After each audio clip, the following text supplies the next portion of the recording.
Agur Terdi, saludos a todos ustedes. Me llamo Andoni Barreñán y Rebeitia, soy colaborador de Garavide y durante una etapa he sido incluso presidente de Garavide. Este vídeo, este audiovisual que ustedes van a ver, se titula Reflexiones sobre el corpus lingüístico en lenguas en proceso de revitalización. Y va a tener dos partes, una primera referente a la estandarización de la escritura y una segunda referente a la creación terminológica. Voy a hacer unas consideraciones previas, unas cuestiones previas que me parecen fundamentales. La primera y más importante es que observemos que tenemos una tendencia generalmente a dar por modelo de qué hacer lo que se nos ha enseñado en la escuela. Y lo que se nos ha enseñado en la escuela a la mayoría de nosotros, respecto a las lenguas, es el castellano, la lengua oficial pertinente que ustedes tengan, que es un modelo para nuestra lengua. Y lo llevamos eso interiorizado. Y eso nos tenemos que desprender de este, vamos a decir, prejuicio que tenemos. Es decir, cada lengua tiene su modelo propio y no hay por qué imitar el de otras lenguas, es decir, el de la lengua que se nos enseña en nuestro caso en la escuela. Creemos que lo que se nos ha explicado en la lengua respecto al castellano es aplicable a todas las lenguas y eso no es así siempre. En la lengua hemos vivido que el castellano pues, es como es por un proceso natural, ¿no? Y no es así, el castellano o el español, como ustedes lo denominen, pues es así a través de un proceso de siglos y siglos en el que se ha impuesto a muchas lenguas y culturas. Y en este camino, el castellano, por la construcción de la lengua española, ha tenido pues la colaboración de todo un Estado durante siglos para construirlo de la manera en que es hoy en día. Y nosotros, en cambio, pues somos unos pueblos pequeños que no tenemos ni un Estado por detrás y no tenemos que hacer mucho con nuestro esfuerzo esta construcción que el castellano lo ha hecho para su lengua con el apoyo de los aparatos del Estado. Bueno. Cada comunidad debe de construir, por tanto, su vida propia, ¿no?, en cuanto a la revitalización de su lengua y también en cuanto a la estandarización y a la creación terminológica. No todos los pueblos vivimos las mismas circunstancias y por lo tanto ni tenemos el mismo presente ni hemos tenido el mismo pasado y por lo tanto cada día va a ser un poco diferente. De todas formas, pues sí que hay referentes que nos pueden ayudar a la construcción de nuestras vías propias, ¿no? Para hablar de casos diferentes voy a poner dos ejemplos que conozco un poco, que son referentes en Colombia.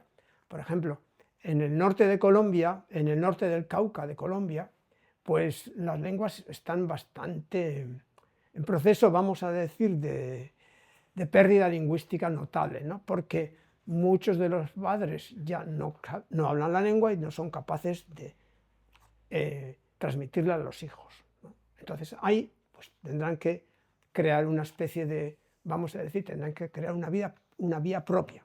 En cambio, por ejemplo, en la propia Colombia, en el Chocó, sobre todo en la zona rural, pues los emberas pues, mantienen la lengua viva tanto en las familias como en las comunidades, ¿no?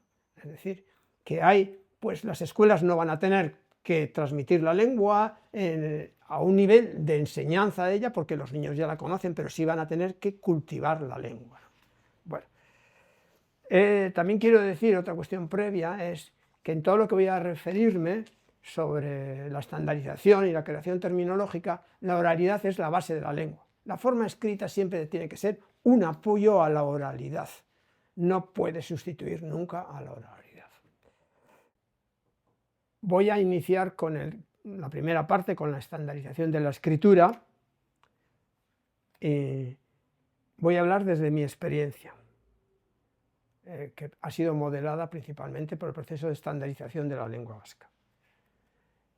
No creo que el modelo de estandarización de la lengua vasca es un modelo a imitar, como mucho puede ser un referente y no es un modelo a imitar porque sucedió en un contexto determinado, un contexto tanto político como sociolingüístico determinado. ¿De acuerdo? ¿A qué nos referimos? ¿A qué me voy a referir cuando hablo de estandarización de la escritura? Si ustedes se dan cuenta, yo cuando hablo de estandarización siempre matizo que es de la escritura, no de la oralidad. Pero cuando hablamos de estandarización en general, hay tres posturas, vamos a decir, notables, ¿no? Una es la que mantiene que la estandarización de la estandarización es contraria al desarrollo de las lenguas naturales, no son partidarios de estandarizar las lenguas. Segundo, la segunda postura es la que dice se estandariza la escritura, pero no se estandariza la oralidad, es decir, solamente lo escrito. Y la tercera es la que mantiene la estandarización total, tanto de la escritura como de la oralidad, ¿no? Yo soy de los que defienden la segunda posición, que se estandariza la escritura, pero no la oralidad. Y, por ejemplo, los estados son partidarios de la estandarización total, tanto de la oralidad como la escritura, como pueden ver ustedes en la práctica, que es lo que pasa con el castellano, con la lengua mayoritaria del estado en que ustedes vivan. Las lenguas no son homogéneas, sino que suelen tener variedades, ¿no? Todas las lenguas tienen variedades, y cuanto más extendida está una lengua en la geografía, pues más variedades va a tener. Cuando una lengua tiene un nivel de homogeneidad, esto se ha debido a un factor externo, quiere decir un factor político, de unidad religiosa, una unidad política, unidad militar, una unidad económica, etcétera, etcétera. Pero si no existe ningún tipo de unidad, la lengua tiende a disgregarse, ¿no? Es, por ejemplo, lo que les ha sucedido a las lenguas mayas, ¿no? Que cuando, pues, sobre el siglo XII o XIII o no sé cuándo, pues tenían una unidad, y hoy en día pues hay más de 20 o 30 variedades de la lengua maya.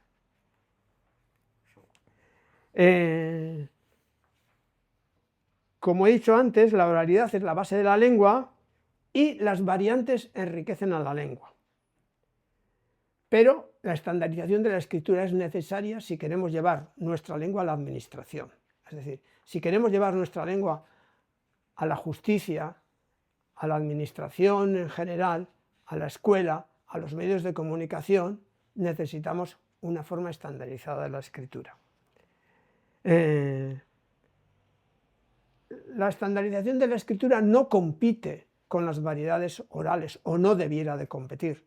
La estandarización de la escritura compite con la lengua mayoritaria que impone el Estado, es decir, con el castellano, o debiera competir con ella. ¿Por qué? Porque es ahí donde hasta ahora ha sido la única que se utilizaba en la forma escritura en la administración, es donde la nuestra va a entrar a competir con ella y a hacerse, vamos a decirse, y hacerse su sitio, el sitio que le corresponde, el lugar que le corresponde. ¿Qué es la estandarización de la escritura? La estandarización de la escritura fundamentalmente consiste en dar un valor de un sonido, de un fonema, a un símbolo. Es decir, un símbolo va a representar un sonido propio de nuestra lengua, un fonema propio de nuestra lengua. ¿De acuerdo? Cada lengua tiene un número de fonemas propios que la hacen diferente, y todas nuestras lenguas tienen distintos sonidos, distintos fonemas, ¿no? Que es lo que les caracteriza. Y para ello se debe llegar a un acuerdo.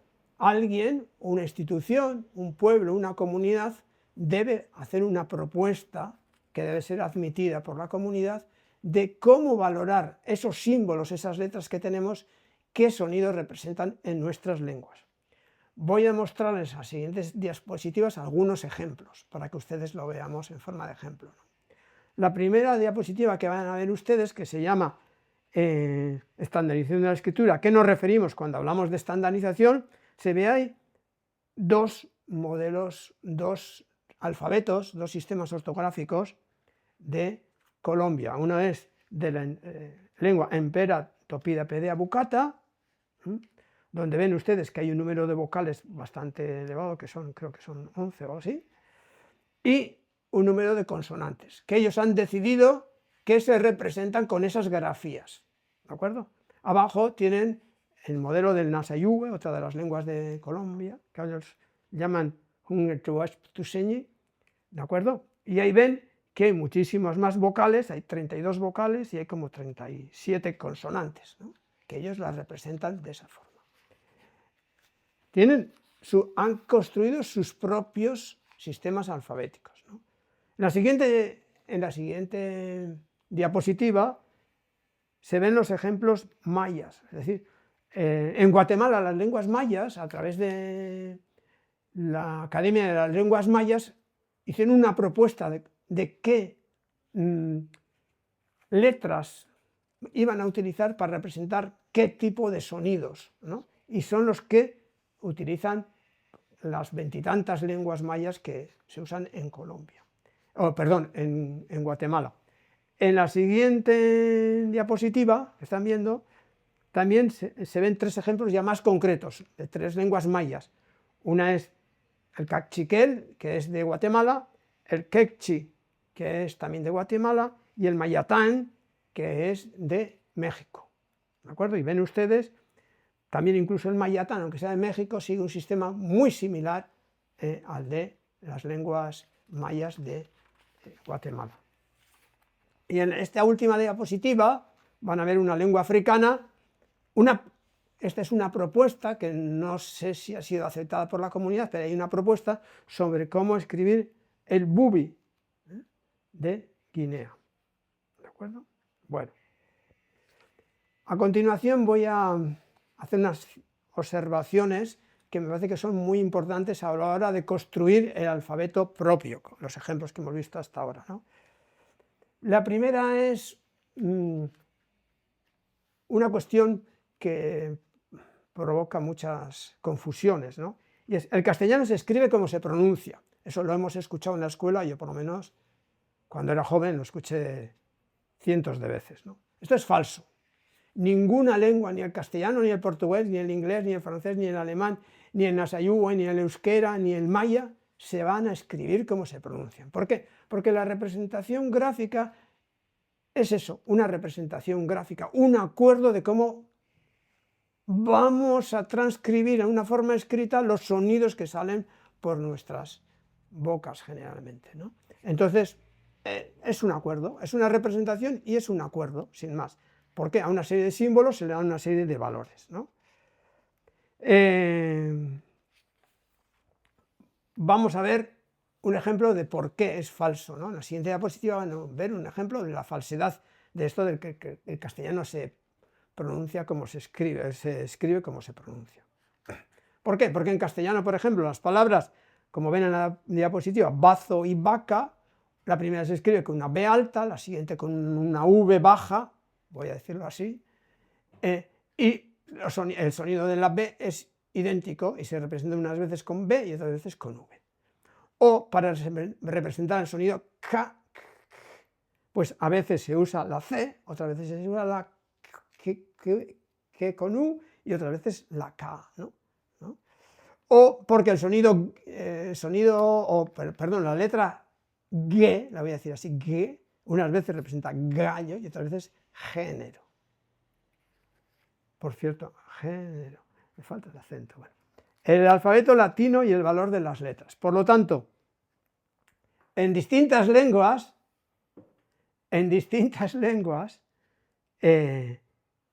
las letras suelen representar distintos valores. Y en la siguiente diapositiva vamos a ver algunos ejemplos.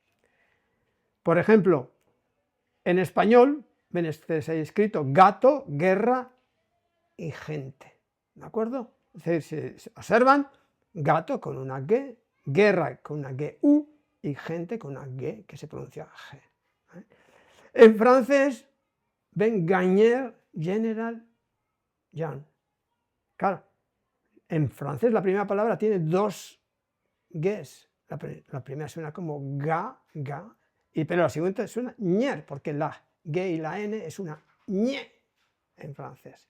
general, evidentemente, y así podemos ir mirando distintos ejemplos. Guerra, guitarra, guraso. En euskera siempre la G representa un sonido G, ¿eh? Pero en inglés, garage, garden, general, ¿de acuerdo? A veces es G y otras veces es Y. En Nasayuwe, manga, la G, punga, representa una NG, ¿de acuerdo? O en chino, por ejemplo, cuando lo escribimos con estos caracteres, Shanghai, Shanghai, pues la NG es una especie de N, no hay ninguna pronunciación de G, sino Shanghai, ¿vale? Lo mismo podemos ver con la ñ, y en la diapositiva siguiente, pues se ve, por ejemplo, pues, cómo se representa el sonido. Bueno, ¿qué valores adquiere la CH en distintas lenguas, ¿no? O cómo se representa el sonido ch en distintas lenguas, ¿no? En castellano, chaleco y chato se representan con CH, pero en francés, cheval, chevaux, chanter, chapeau, chateau. Es decir, no es che, sino es che lo que representa, ¿de acuerdo? En euskera este sonido che se representa con charanga, chita, tx, y en Asayuwe, chua, chinda, chigme, es decir, con cedilla y x. Es decir, cada lengua tiene la atribución, tiene la posibilidad de dar el valor que consideren pertinente hacerlo en su lengua a esos símbolos, ¿de acuerdo? Bueno, vamos a pasar a otra fase. Vamos. Voy a hablar de la conciencia fonológica. Hoy en día sabemos que hay una fase en nuestro conocimiento que se desarrolla generalmente en torno a los 5, 6, 7 años, cuando uno ha acudido a una escuela, en la que los niños se dan cuenta que esas letras que usamos, esos garabatos que usamos, que nosotros llamamos letras, ¿no?, tienen un valor fonológico concreto en su lengua, ¿no? Y es el momento en que empiezan a desarrollar su capacidad lectora y su capacidad de escritura, ¿no? Esto es muy importante, y esta conciencia fonológica es muy importante que los niños la desarrollen en su lengua propia, en la lengua que nosotros queramos que sea la propia de su sistema escolar. Luego los niños, cuando sean capaces de, además de la lengua propia, aprender también a escribir en castellano, va a haber un momento en que van a tener que darse cuenta que el castellano tiene unos valores distintos, le da unos valores distintos a esas letras. Pero esto se realiza con bastante, es un proceso evidentemente, y un proceso no pasa de la noche a la mañana, pero es un proceso que se realiza con bastante facilidad.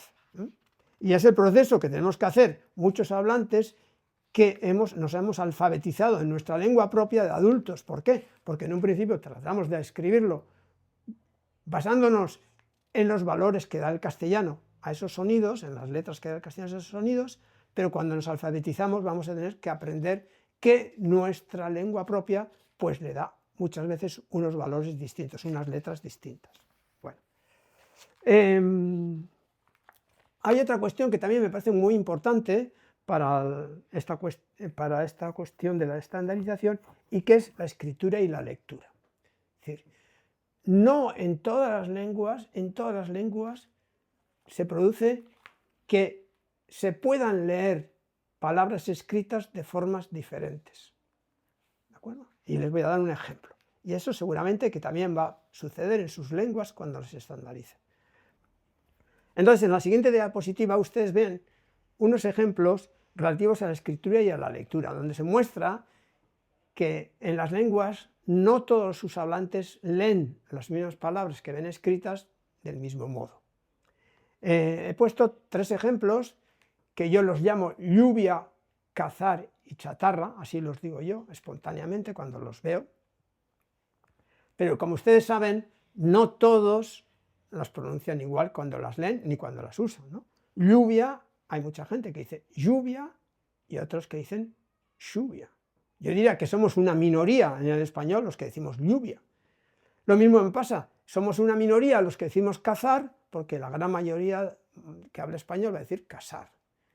Y los que decimos chatarra, pues no sé, igual seremos la mayoría, pero hay una minoría muy grande que dice chatar. ¿De acuerdo? Esto pasa en todas las lenguas, no solamente pasa en el castellano, pasa, por ejemplo, en el alemán, ¿de acuerdo? Con Schneider, como ven ustedes ahí, que hay muchos que lo leen Schneider, otros lo Schneider, ¿de acuerdo? O en el inglés money o money, ¿de acuerdo?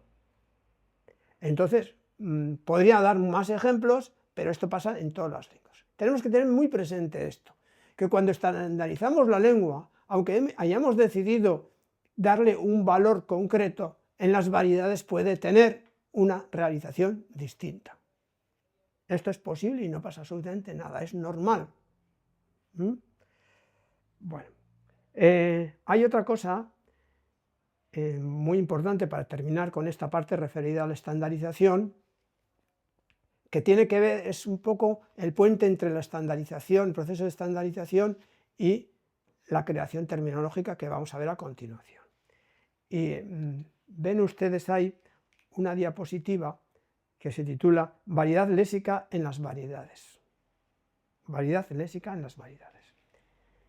Generalmente, cuando una lengua tiene diversas variedades, dentro de cada variedad, comparando las variedades distintas de esa misma lengua, nos vamos a encontrar con palabras que cambian. Pero hay dos tipos, fundamentalmente, hay dos grandes tipos de cambio. Uno son cuando usamos lo que voy a decir yo, raíces diferentes a las que damos el mismo significado.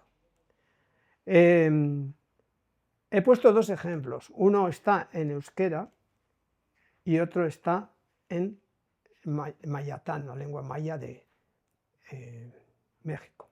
Vamos. En euskera, yo por ejemplo digo yausi y otra gente dice erori para la palabra caer, para el verbo caer. Evidentemente son palabras muy distintas, por eso tienen raíces distintas. En este caso, respecto a la estandarización, el criterio que se persigue es mantener las dos formas en la forma estándar. ¿De acuerdo? En mayatán, yo lo voy a leer mal, pero también hay un ejemplo donde pone ahí, tanin yanaralón, ahí son dos raíces distintas en cuanto a las formas de gramática, ¿de acuerdo? Y también lo que se persigue es mantener las dos formas en el estándar. Pero hay otro tipo de variedades hay otro tipo de palabras, voy a decir, dentro de las variedades que también diverge por muy poco, ¿no? Por ejemplo, en el caso del Nasayuguay, algunos dicen quite y otros dicen chite, o dicen kiwe, dicen chiwe, o kikín o chichín. Es decir, cambia solamente un sonido, cambia un fonema de forma, ¿no? En euskera, por ejemplo, muchos de ustedes, los que provienen de Abya Yala, pues conocen unos apellidos que unas veces son Echeverri y otras veces son Echevarri, por ejemplo. ¿Por qué? Porque berri y barri, que en euskera significa nuevo, es una variante. Ahí cambia una vocal E y la A, ¿no? ¿De acuerdo? Entonces, en este caso, sí es cuando la estandarización muchas veces, no siempre, pero muchas veces suele proponer una única forma escrita, pero que se puede realizar, por lo que hemos dicho antes, de forma diversa. Es decir, que por ejemplo un asayuwe que ve la forma escrita quite, si él puede decirlo chite. ¿De acuerdo? Bueno, seguimos. Bueno, ahora voy a comenzar con la segunda parte de esta exposición, que es con la creación terminológica. Todos nosotros sabemos que nuestras lenguas han estado apartadas, han sido marginadas y lo siguen siendo hoy en día, pues de los grandes procesos de uso lingüístico de las lenguas, ¿no? Esto, entre otras cosas, ha acarreado que tengamos un problema terminológico, es decir, muchas, vamos a decir, de las funciones, muchos de los aparatos nuevos que nos llegan ya bautizados a través de la lengua mayoritaria o de una lengua mayoritaria, ¿no? Por ejemplo, pues Para poner un clarísimo ejemplo, pues cuando decimos frigorífico, o nevera, o congelador, o refrigerador, como dicen ustedes, o televisión, o radio, o coche, o moto, o bicicleta, estas palabras nos han llegado a través del castellano, de la lengua mayoritaria correspondiente, y lo que hacemos en las lenguas nuestras es adaptarla pues, a la forma de hablar, las usamos, ¿no? Son los préstamos lingüísticos que decimos. Entonces, ante esta situación, en muchas de las lenguas se ha adoptado por una posición de pureza extrema, ¿no? Bueno, lo voy a decir así, sin intentar calificar como positiva o negativa la pureza extrema, es decir, vamos a cambiar todas estas palabras por términos de nuestra lengua, ¿no? Es decir, pues, ¿de acuerdo? Pues a la bicicleta le vamos a llamar chirrindua o lo que sea, no cada lengua lo que quiera, o al coche berebil, o cada lengua lo que quiera, ¿no? Y muchas veces se han realizado estos cambios, esta creación terminológica nueva, sin conocer, ¿no?, realmente la historia de la lengua y los recursos que la lengua tiene para crear nuevas terminologías. Otras veces, en cambio, pues se han realizado correctamente y se han conocido pues, los recursos que tienen las lenguas para la creación terminológica. Brevemente voy a hablar de los recursos que tienen las lenguas sobre la creación terminológica. Todas las lenguas tienen recursos para crear nuevas palabras y luego, después de hablar de los recursos, voy a hablar de algunas de las consecuencias que tienen no conocer los recursos o hacer un uso pues muchas veces no muy correcto de estas cuestiones, o por lo menos problemático. Primero vamos a hablar de los mecanismos para la creación terminológica y ven ustedes una diapositiva donde se pone que hay como 7 recursos distintos que tienen casi todas las lenguas. 1 es la composición léxica, 2 es la derivación léxica, 3 la importación o préstamo, 4 la recuperación léxica, 5 la expansión semántica, 6 recursos fonológicos u otros y 7 adaptación a las reglas semánticas. Vamos a ir viéndolo uno por uno, ¿vale? Brevemente. ¿Cuál es la composición léxica? La composición léxica que se da en todas las lenguas, y ven ejemplos de algunas de las lenguas de ustedes, es cuando dos palabras que tienen una autonomía total, cada una por su lado significa algo distinto, se juntan, las juntamos y creamos una palabra nueva que tiene un significado diferente. Eso existe en todas nuestras lenguas, ¿no? Yo he puesto, por ejemplo, 3 ejemplos ahí. Uno de euskera, donde pone, en la siguiente diapositiva lo pueden ver, donde pone su, que significa fuego, y mendi, que significa monte, pues que nosotros creamos sumendi, que significa volcán. Claro, en nuestro país no existen los volcanes, no hay volcanes, por lo tanto no existía ese término, ¿de acuerdo? Y lo creamos así. Es una especie de metáfora, ¿no?, con sumen, un monte de fuego, ¿no? El siguiente ejemplo es doble, porque está en Nasayugo y en euskera, y es porque las dos lenguas, que son tan distintas, pues han recorrido a la misma metáfora para construir un término, ¿no? Como ustedes lo pueden ver ahí, en Nasayugo pisha es oveja, en euskera es ardi, en Nasayugo es kas, pelo, en euskera es ille, y las dos han recurrido a pisha kas o artille para que signifique lana, que no solamente es lana de oveja hoy en día, sino que es muchas veces lana de cualquier tipo. El siguiente ejemplo es en náhuatl, ¿de acuerdo?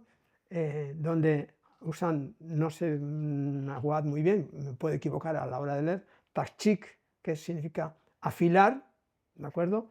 Tet, que significa piedra, y entonces han creado la palabra tachiktet para decir piedra de afilar.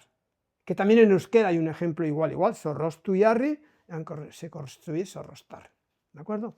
Entonces, la composición léxica la tienen todas las lenguas del mundo. Ustedes pueden, seguramente que les viene en mente, mientras escuchan esto, alguna en su lengua. La derivación léxica es similar, pero diferente, bastante similar, porque ustedes ven, se juntan dos elementos, eso es lo que tienen de común. Uno que tiene una autonomía total en la lengua, voy a usar un término que se usa en euskera, que es el fútbol, ¿no? Pero a este se le añade, vamos, lo que se llama un sufijo, una marca, un sufijo, en este caso ari, y se crea la palabra futbolari, que significa futbolista. Es decir, hay una palabra que tiene autonomía total y otra que no tiene ningún significado, ¿de acuerdo?, en la lengua, pero le da un valor añadido a la raíz, a fútbol, en este caso.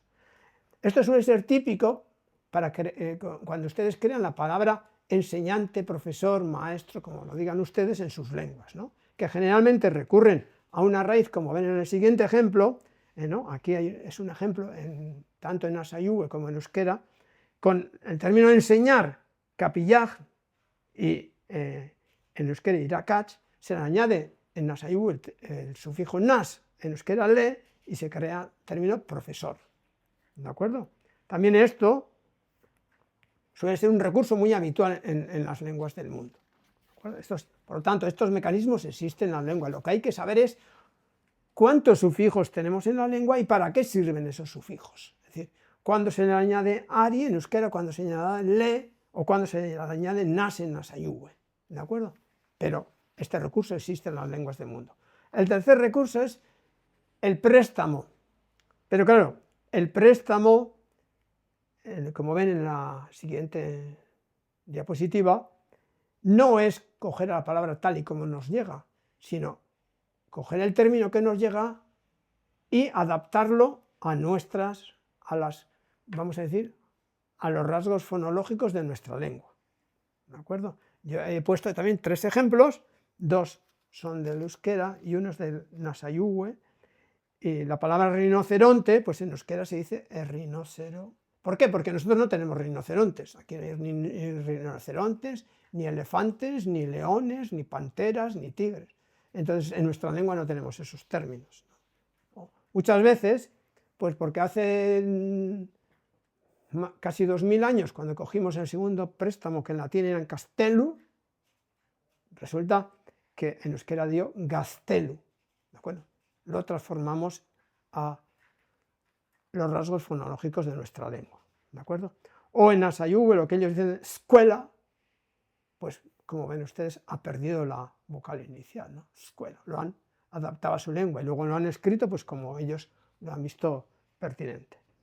Por lo tanto, es una unidad que nos llega de fuera, pero nosotros la adaptamos a nuestros rasgos fonológicos. El ejemplo siguiente, la diapositiva siguiente, es curioso porque se ve la evolución de la palabra azúcar. La palabra azúcar viene del sharkara, del sánscrito, ¿de acuerdo? Y ha recorrido, pues bien, ahí usted, del sánscrito al persa, del persa al griego, del griego al árabe clásico, del árabe clásico al árabe hispánico, y de ahí ha pasado a hacer azúcar en castellano, ¿no? Y ahí tiene un montón de ejemplos de cómo se dice el término azúcar, del préstamo del sánscrito hasta...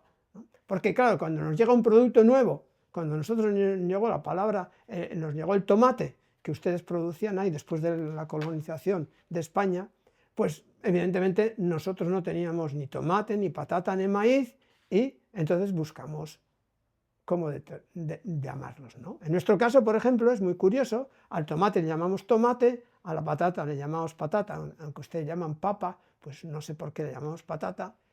Y, por ejemplo, con el maíz sí que hubo un cambio. ¿Por qué? Porque aquí había una planta muy similar al maíz y le dimos el nombre de esa planta que nosotros teníamos autóctona, que era artoa.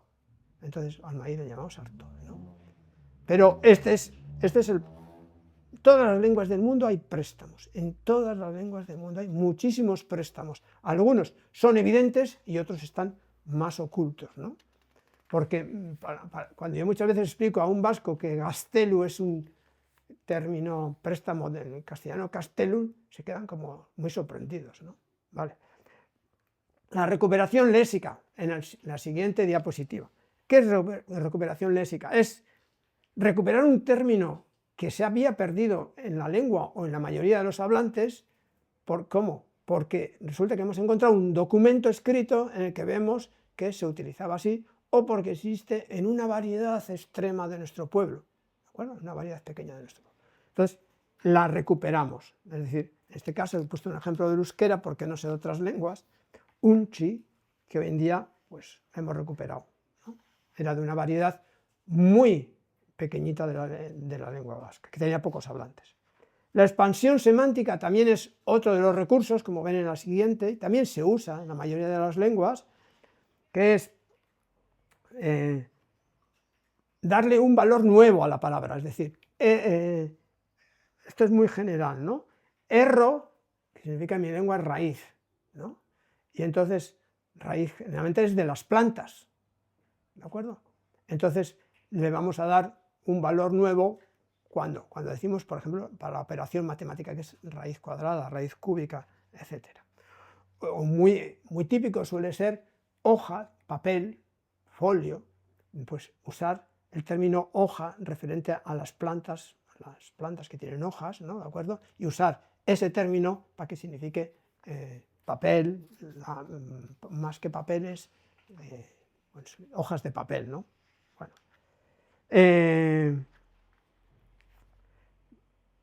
Tanto para la recuperación léxica como para la expansión semántica es muy importante conocer bien la lengua y la interioridad de la lengua para ser capaces de realizar este ejercicio, ¿no? La adaptación a las reglas semánticas, pues es muchas veces cuando creas una palabra nueva que te viene, por ejemplo, un concepto de fuera, ¿no? Que te llega a través de la lengua mayoritaria. Un concepto nuevo que llegó al País Vasco hace, yo qué sé, 50 años así o menos, era fin de semana, ¿no? Hasta entonces habíamos tenido las semanas divididas en 7 días y de repente pues nos encontramos con que hay un concepto nuevo, que es que como no trabajamos el sábado y el domingo, llamamos eso fin de semana. ¿Cómo le vamos a llamar, no? Claro, nosotros no lo podíamos llamar fin de semana porque no podíamos hacer, vamos a decir, el traslado completo de esa palabra entre semana, fin, ¿no? Fin de semana, porque ya estaba ocupado por otro significado, ¿no? Significaba otra cosa distinta en nuestra lengua. Entonces lo que hacemos, la parte más importante de la semana, y le llamamos Astelur, ¿no? Realmente este ejemplo, por ejemplo, se me ha ocurrido mientras hablaba, hemos tenido todos con los 7 días de la semana. ¿Qué nombre le vamos a ver a los 7 días de la semana? ¿Qué nombre le vamos a poner al lunes, al martes, al miércoles, al jueves, al viernes, al sábado y al domingo? ¿De acuerdo? Y muchas lenguas, por ejemplo, en el caso de la mía, pues hicieron este cambio ya hace muchos años, ¿no? ¿De acuerdo? Pero en muchas lenguas de ustedes, contacto con el colonialismo español ha sido posterior al que nosotros tuvimos con el colonialismo romano latino, y entonces ustedes pues se tienen que enfrentar a este cambio de los días los nombres de los días de la semana más recientemente. Bueno, voy a poner unos ejemplos de cómo se aborda la creación terminológica y las cuestiones que puede acarrear esto. La creación terminológica suele ser muy sencilla de explicar a través de cómo se ha adaptado la terminología de las matemáticas a las lenguas. Claro, si nosotros llevamos nuestra lengua a la escuela, pues necesitamos de repente empezar a pensar cómo vamos a decir sumar, restar, multiplicar, dividir, quebrado, en raíces cuadradas, etcétera, etcétera, ¿no? O cómo vamos a crear los símbolos más, menos, por, entre, etcétera. Y esto, pues, ¿qué es lo que sucede? Que generalmente esos conceptos no están en nuestras lenguas, no han estado en nuestras lenguas. ¿Por qué? Porque los decíamos de otra forma, no como se hacen las formulaciones matemáticas. Entonces, hay que llegar a acuerdos de cómo se hacen estas cuestiones. Yo he traído aquí dos ejemplos que pueden ser tanto importantes. El primer ejemplo es el que trata de trasladar a una lengua original, al Nasa-Yuwe, las denominaciones de las medidas. Vamos a ver. Miren ustedes con atención la diapositiva. Son medidas de longitud, medidas de capacidad y medidas de peso. Es decir, vamos a decir, kilómetro, kilolitro, kilogramo, hectómetro, que son muy habituales, ¿no?, en la utilización de la enseñanza de las matemáticas en la escuela. Entonces, aquí se plantea una duda, ¿cómo lo vamos a hacer? Y hay como dos posibilidades, ¿no? Una es adaptando la denominación a las reglas fonológicas del Nasayuwe, que sería como decir kilómetro, kilolitro, kilogramo, ¿de acuerdo? O otra es decir, no, nosotros para metro tenemos un término que es algo así como ka, no, perdón, es hub, para litro tenemos kg y para gramo tenemos mus, ¿de acuerdo? Y entonces, ¿qué es lo que le ponemos por delante o por detrás? Cam, que es 1000. Es decir, claro, aquí está el gran debate que tenemos, porque si queremos ser muy puristas, pues vamos a usar el término hubcam, ¿de acuerdo? Y claro, esto no solamente es en el caso de kilómetro, kilolitro y kilogramo, sino que es de gramo, de centigramo, de miligramo, etcétera, etcétera.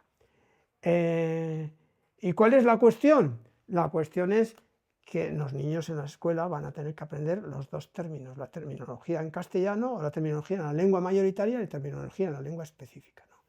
Pero si llenamos todos los conceptos de matemáticas con purismos extremos, nos vamos a encontrar que realmente estamos dificultando, podemos dificultar el aprendizaje de los niños. Entonces tenemos que buscar un equilibrio.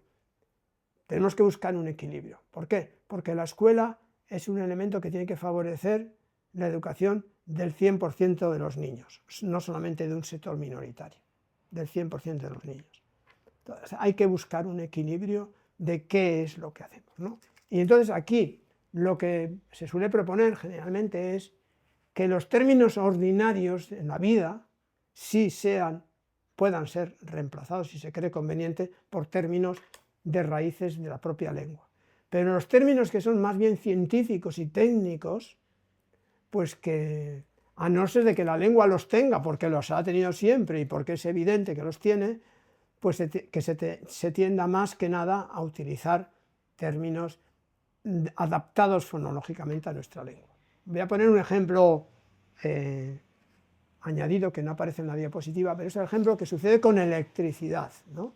En la mayoría de las lenguas a la electricidad se le dio un valor propio que se decía algo así como la fuerza de la luz, la fuerza de algo, ¿no? Pero eso se refiere, vamos a decir, al término ordinario. Pero hoy en día en las universidades, por ejemplo, se tiende a utilizar otro término diferente, que es un término prestado, que es electricitatea, por ejemplo, para decir electricidad, ¿no?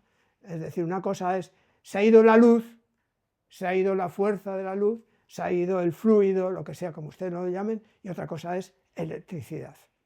Se tiende a diversificar. Entonces se tiende a que los conceptos ordinarios de la vida, pues sí sean sustituidos, si es posible, por la lengua originaria, pero no los más científicos y técnicos.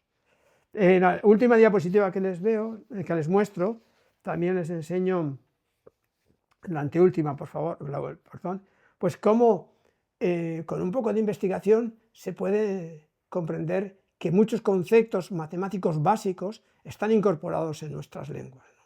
Es decir, los números, no solamente los números, sino también los números cardinales, sino también los números ordinales suelen estar en nuestras lenguas y generalmente solemos tener un sufijo para construir los ordinales sobre los cardinales, ¿no? Y aquí hay unos ejemplos de Nasayuwe de cómo eso es posible. Y en la última diapositiva que se les muestro es un ejemplo de cómo se complica la construcción de términos nuevos. ¿Por qué? He puesto el ejemplo del término intervención en castellano, como ustedes lo pueden ver ahí, ¿no? Y entonces, el término de intervención en castellano no tiene por qué tener una única traslación a nuestras lenguas. ¿Por qué? Porque intervención tiene muchos matices distintos, ¿no? Y ahí he puesto que en euskera, si tú vas al diccionario, encuentras que intervención se puede decir de 8 formas distintas, pero son matices distintos de la propia lengua, ¿no? Por ejemplo, en el primero, en el ejemplo 3 pone itzaldia, sería lo que estoy haciendo yo hoy, aquí, una intervención delante de ustedes, ¿no? Pero en el último, en el 8, pone, por ejemplo, intervención, evacuntza, quiere decir una operación, una intervención quirúrgica, ¿de acuerdo?